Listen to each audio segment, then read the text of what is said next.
Islam Makhachev wants 2 thrones. Jack Della Maddalena stands in the way. Thought I could beat him, so tried not to look too much of what the fight would present to me when I win, but just focusing on the fight itself and setting a good game plan and then just sticking to it. Jack Della Maddalena entered this matchup with a quiet but confident tone. He believed he could beat Islam, not through reckless arrogance, but by building a smart game plan and sticking to it. His words reveal the mindset of a fighter who thrives on adaptation. He doesn't obsess over outcomes, he obsesses over execution. To JDM, the fight isn't about the lights or the belt. It's about each exchange, each scramble, and each adjustment. That's how he's risen through the welterweight division, taking on tricky opponents and solving them piece by piece. I like the belt. Really, it's not that. I like the matchups. Styles make fights, and I like the different challenges that every different fighter presents. So I'm just excited to get in there. Yet, while confidence is admirable, it highlights the uphill battle he faces. Islam doesn't just fight opponents; he systematically erases their strengths. Volkanovski, one of the most durable champions in UFC history, admitted afterward that Islam's control and timing suffocated his ability to mount offense. Here and.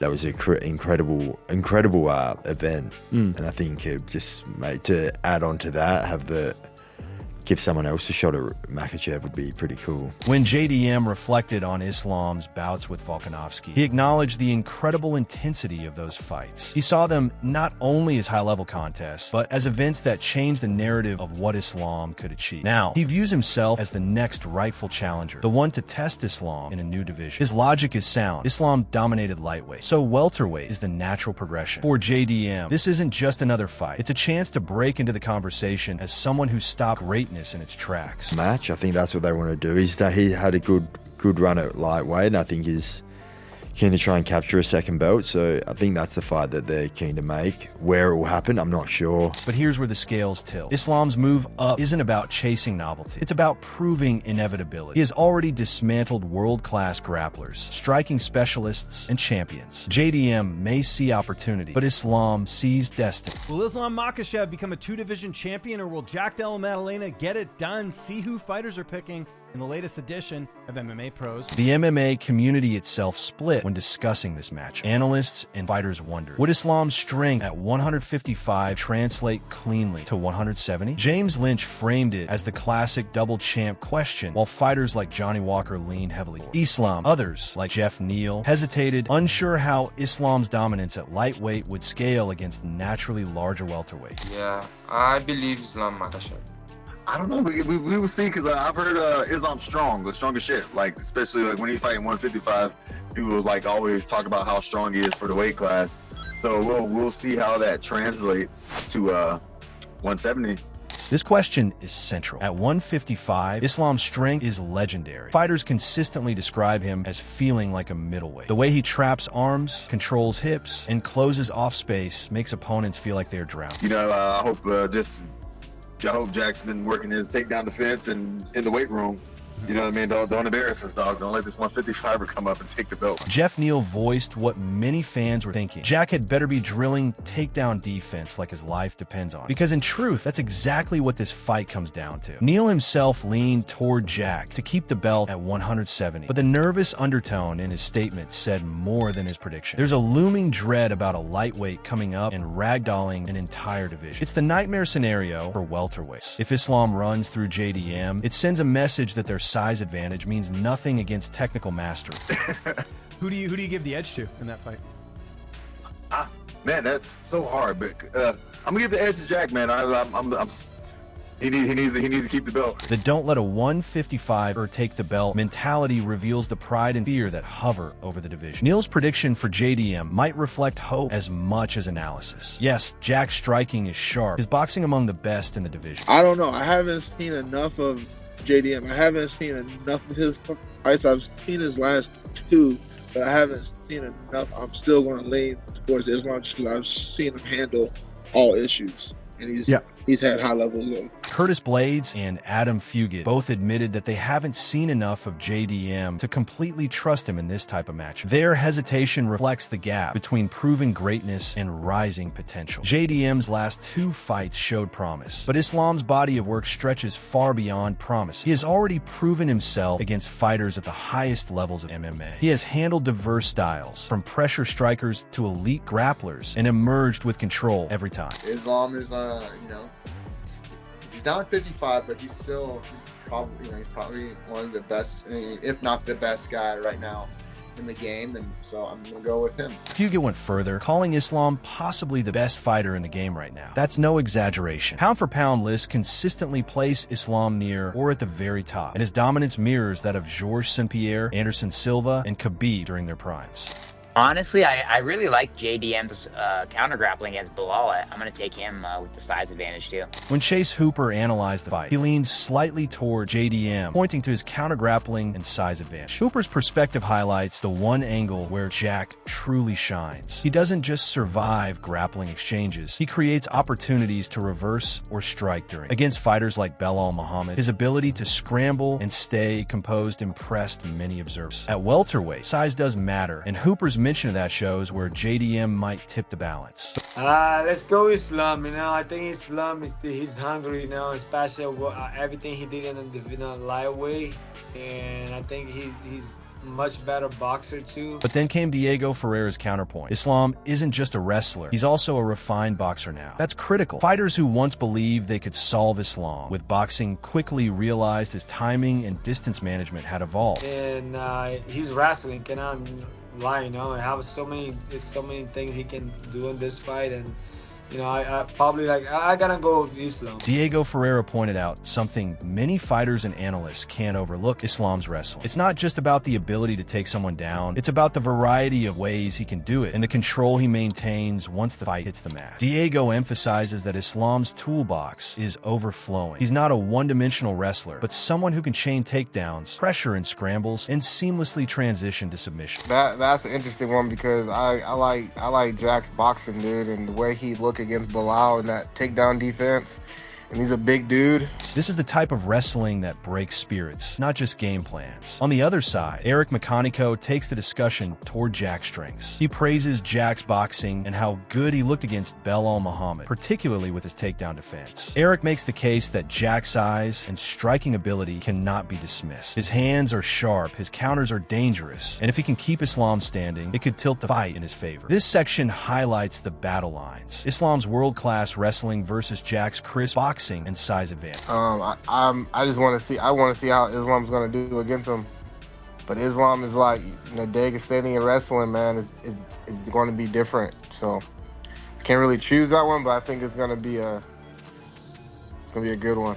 Eric Makhachev continues by voicing curiosity about how Islam will adjust to someone like Jack. He notes that Islam's standing grappling and wrestling are on another level entirely, something no opponent has fully solved. For Eric, it's not about picking a winner, but recognizing this as one of the most intriguing matchups stylistically in years. Then Gage Young weighs in, acknowledging that Jack is legit and that moving from lightweight 155 to welterweight 170 is no small step. The size discrepancy is huge. That's tough, man. Maddalena's real good, and I feel like the jump from 55 to 70 is a big jump, just with the weight discrepancy.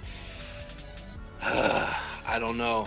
That's a tough one. That's a coin flip. I lean towards Maddalena on that one. Fighters carry more natural mass, more stopping power, and more durability at 170. Gage admits it's almost a coin flip, but he leans slightly toward Jack. His reasoning is that Jack has already proven himself at welterweight, while Islam has yet to show how his game translates against a true elite 170-pounder. This section reinforces the theme that while Islam brings proven dominance, Jack brings a tested frame at welterweight, a factor that could swing the fight. But I could see Islam getting it done. But Maddalena's just got an ability to create weird scrambles and Islam's got a real traditional wrestling style. And I think with Maddalena's grappling style, it's hard to prepare for. I think Maddalena's will get that one done. Gage Young isn't done. He circles back, this time pointing out Jack's unorthodox grappling style. Jack has an uncanny ability to create scrambles out of nowhere, disrupting the rhythm of more traditional wrestlers. Islam thrives on control, on dictating pace and positioning, but Jack's ability to break grips, shift angles, and force awkward exchanges could throw a wrench into that plan. Gage even leans toward Jack winning because of this unpredictability. Man, that's a tough one. I'll go Islam for that one. But Gerald Mearschert cuts through the noise with a more direct take. He picks Islam. Gerald knows what it's like to face high-level grapplers and understands that even with Jack's creativity, Islam's fundamentals are simply too solid to ignore. Gerald's prediction underscores that sometimes sound technique and relentless execution outweigh flashy scrambles. This section frames the core conflict, the structure of Islam's wrestling versus the chaos of Jack's scramble. I think it's a super difficult fight for Islam, this one. He's like, obviously he's faced Volk twice. We'll forget about the second one, but the first one, very competitive with the grappling. And now we're talking about his... Craig Jones, a highly respected grappling mind, steps in to dissect the matchup. He notes that Islam had very competitive moments with Alexander Volkanovski, especially in their first fight. Volk is known for his exceptional scrambling and ability to neutralize stronger opponents. And Craig emphasizes that Jack brings a similar level of creativity in his grappling. Unlike fighters who stick to a strict blueprint, Jack thrives in the unpredictable. Some of the best scrambling ability, I think, period, in all of MMA. And some of the most unorthodox grappling. And I think that's what Belal struggled with. Belal really just sticks to a blueprint. The blueprint obviously works. This makes him a nightmare to prepare for. Craig identifies that this will be one of the most difficult stylistic challenges Islam has ever faced. Where Volk pushed Islam with calculated defense, Jack might do it with sheer unorthodoxy. This is the type of test that could define whether Islam can truly translate his dominance into a new division. Very well. But in terms of creativity in what Belal does, I think it's pretty strict. Jack, as you saw in that fight, some of his off balances and grip breaks and some of the things he does, it's really hard to prepare for that. So I think Craig Jones goes further, highlighting the subtle yet devastating elements of Jack's game. Grip breaks, off balances, strange angles, things that don't look threatening until they completely dismantle a wrestler's control. These tools are what Jack used to frustrate Belal Muhammad and could very well create openings against Islam. The size difference is going to be quite a lot bigger than people think. And we've seen how Volk did on the ground and how much Islam struggled with him in the grappling exchanges. And having seen Jack and Volks work together, seeing the skill sets, this is a perfect one. The UFC want guys that stand and bang. Craig also warns about the size factor, saying the difference might be more significant than people think. Islam has shown struggles against smaller fighters in grappling exchanges, and now he's going up against someone naturally larger, longer, and equally skilled in scramble. This perspective shines a light on an important question. Will Islam's strength and technique hold up against someone with Jack's size and creativity? It's a potential turning point in the fight narrative. I'm trying to still help him out, even though potentially enemy. So you feel confident about this one? Yeah, very, very confident for this one. You think Islam stays at 170 after this, or do you think he goes back down? I mean, yeah, good question. I don't know what he's weighing. I think he was posting that he was pretty light, so I'm not sure how he's going to deal with that. In his final breakdown, Craig Jones reflects on the UFC's preference for fighters who stand and bang, but admits Islam is still a force that can surprise even his critics. He confesses that he underestimated Islam early in his career, but has since learned how dangerous and adaptable he is. Size difference. I think, obviously, worst case scenario, goes out ragdolls, potentially submits Jack. I think he's probably going to stay. You think Ilya beats him? Who knows with that guy? That guy surprises me every time, eh? He's incredible, right? Yeah, I was too hard on him at the beginning. I think I watched some of his fights and just didn't... The real uncertainty, Craig says, lies in the way. Islam has posted that he's kept relatively light, which raises questions about whether he'll truly have the physical mass to dominate. At welterweight, the best case scenario for Islam, Craig notes, is a ragdolling performance, picking Jack up, putting him down, and smothering him into submission. Worst case, Jack uses his size, creativity, and striking to neutralize Islam's advantages. Either way, this fight is far from a mismatch. It's a genuine stylistic chess match at the highest level.